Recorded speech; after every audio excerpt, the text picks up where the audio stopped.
പിണറായി വിജയനെതിരെയും ഇടതുപക്ഷ സർക്കാരിനെതിരെയും എം.ടി. വാസുദേവൻ നായർ കൊളുത്തിയ വിമർശനത്തിന്റെ വെടിക്കെട്ട് നിർത്താതെ തിമിർത്ത് പൊട്ടിക്കൊണ്ടിരിക്കുക തന്നെയാണ്.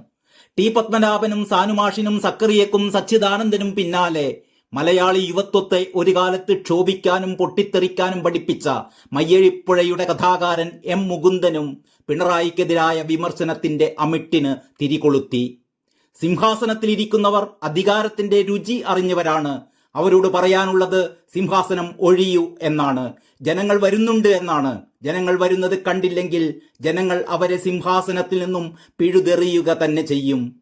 അതിനാൽ ജനങ്ങൾ വരുന്നതിന് മുമ്പേ സിംഹാസനം കാലിയാക്കൂ. കേരള ലിറ്ററേച്ചർ ഫെസ്റ്റിവലിന്റെ വേദിയിൽ മുകുന്ദൻ ആ പഴയ മുകുന്ദനായി. കൂട്ടം തെറ്റി മേയുന്ന മുകുന്ദൻ. കൂട്ടം തെറ്റി മേയുന്നവർ എന്ന നോവലിലെ നായക കഥാപാത്രമായ രമേശനെ പോലെ തന്റെ ഇടത്തോടെ നിവർന്നു നിന്ന് നട്ടല് വളയാതെ പറയാനുള്ളത് പറഞ്ഞു.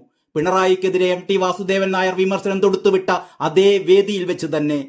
ജനാധിപത്യ സംവിധാനത്തിൽ വിമർശനം ആവശ്യമാണ്. പലർക്കും സഹിഷ്ണുതയില്ല. വിമർശിക്കാൻ എഴുത്തുകാർ പോലും മടിക്കുന്നു. വിമർശനം വേണം. അത് എല്ലാ ഭരണാധികാരികൾക്കും ബാധകമാണെന്നും കൂടി മുകുന്ദൻ കൂട്ടിച്ചേർത്തു. സിംഹാസനത്തിലിരിക്കുന്നവർ അധികാരത്തിന്റെ രുചി അറിഞ്ഞവരാണ്. അവർ അവിടെ നിന്നും എഴുന്നേൽക്കില്ല. അടിയന്തരാവസ്ഥ കാലത്തൊക്കെ നാം അത് കണ്ടതാണ്. അവരോട് പറയാനുള്ളത് സിംഹാസനം ഒഴിയൂ എന്നാണ്. ജനം പിന്നാലെയുണ്ട്. നാം ജീവിക്കുന്നത് കിരീടങ്ങൾ വാഴുന്ന കാലത്താണെന്നും എം മുകുന്ദൻ അഭിപ്രായപ്പെട്ടു. മനുഷ്യരക്തത്തിന്റെ വില നാം തിരിച്ചറിയണം. നിർഭാഗ്യവശാൽ കിരീടമാണ് ഇപ്പോൾ കൂടുതൽ ശക്തിയാർജിച്ചു വരുന്നത്. ചോരയുടെ പ്രാധാന്യം കുറഞ്ഞു വരുന്നു. ഇതേക്കുറിച്ച് നമുക്ക് അവബോധമുണ്ടാവണം. ഒരു പിടി ചോരയ്ക്ക് കിരീടം തെറിപ്പിക്കാൻ സാധിക്കുമെന്ന് തെളിയിക്കണം. നമ്മുടേത് ജനാധിപത്യ രാജ്യമാണ്. നമുക്കാകെ ചെയ്യാൻ കഴിയുന്നത് വോട്ട് ചെയ്യുക എന്നുള്ളതാണ്.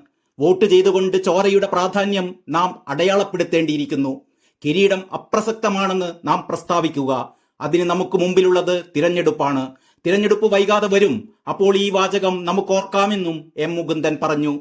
മയ്യഴിപ്പുഴയുടെ തീരങ്ങളിൽ എന്ന പുസ്തകവുമായി ബന്ധപ്പെട്ട ചർച്ചയിലായിരുന്നു മുകുന്ദന്റെ ഈ രാഷ്ട്രീയ വിമർശനം.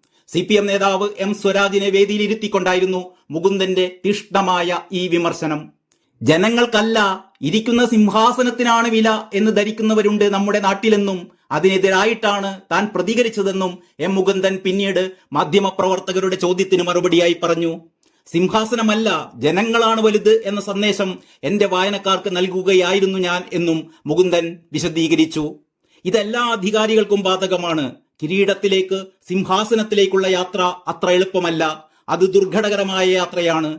ഒരുപാട് കഷ്ടപ്പെട്ട് ഊണും ഉറക്കവുമില്ലാതെ അധ്വാനിച്ച് ചോര ചിന്തിയാണ് സിംഹാസനത്തിലേക്ക് എത്തുന്നത്.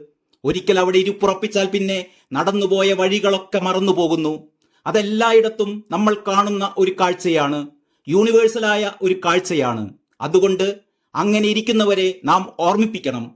ജയപ്രകാശ് നാരായണൻ പണ്ടൊരു കവിയെ ഉദ്ധരിച്ചു പറഞ്ഞ വാക്യമുണ്ട്, സിംഹാസനം ഉപേക്ഷിക്കൂ, ജനങ്ങൾ വരുന്നുണ്ട് എന്ന്.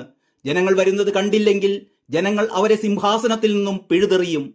അതിനാൽ ജനങ്ങൾ വരുന്നതിന് മുമ്പേ സിംഹാസനം കാലിയാക്കൂ എന്നാണ് പറഞ്ഞത്. എം.ടിയുടെ പ്രസംഗവുമായി ഈ വിമർശനം ചേർത്തു വെക്കണോ വേണ്ടയോ എന്ന് നിങ്ങൾക്ക് തീരുമാനിക്കാം എന്നും മുകുന്ദൻ മാധ്യമങ്ങളോട് പറഞ്ഞു. ഏതൊരു വ്യവസ്ഥിതിയിലും വിമർശനം ആവശ്യമാണ്. പ്രത്യേകിച്ചും ജനാധിപത്യ വ്യവസ്ഥിതിയിൽ വിമർശനത്തിന് ഒരിടമുണ്ടാവുക തന്നെ വേണം. പലർക്കും ഇപ്പോൾ സഹിഷ്ണുതയില്ല. വിമർശിക്കാൻ ആളുകൾ മടിക്കുന്നത് അതുകൊണ്ടാണ്.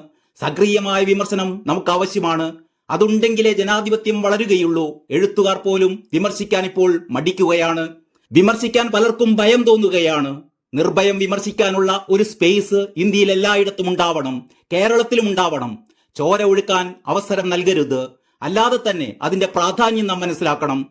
ഏത് പാർട്ടിയായാലും വ്യക്തിപൂജ പാടില്ല. EMS നേതൃപൂജകളിൽ വിശ്വസിച്ചിരുന്നില്ല. കേരളത്തിൽ എല്ലാവരും അങ്ങനെ തന്നെയായിരിക്കണം. നേതൃസ്തുതികളിൽ അഭിനമിക്കുന്ന നേതാക്കളെ അല്ല നമുക്ക് വേണ്ടത്. അങ്ങനെയുള്ള നേതാക്കൾ ഇവിടെ ഉണ്ട് എന്ന് താൻ പറയുന്നില്ല. കേരളത്തിലെ ഇടതു സർക്കാർ ഒരുപാട് നല്ല കാര്യങ്ങൾ ചെയ്തിട്ടുണ്ട്. പക്ഷേ ചില സ്ഥലങ്ങളിൽ ഇടർച്ച പറ്റുന്നുണ്ട്. ആ ഇടർച്ചകൾ ചൂണ്ടിക്കാട്ടുകയാണ് എഴുത്തുകാർ ചെയ്യുന്നത്. മുകുന്ദൻ പറഞ്ഞു നിർത്തി. News desk Kalakaumudi.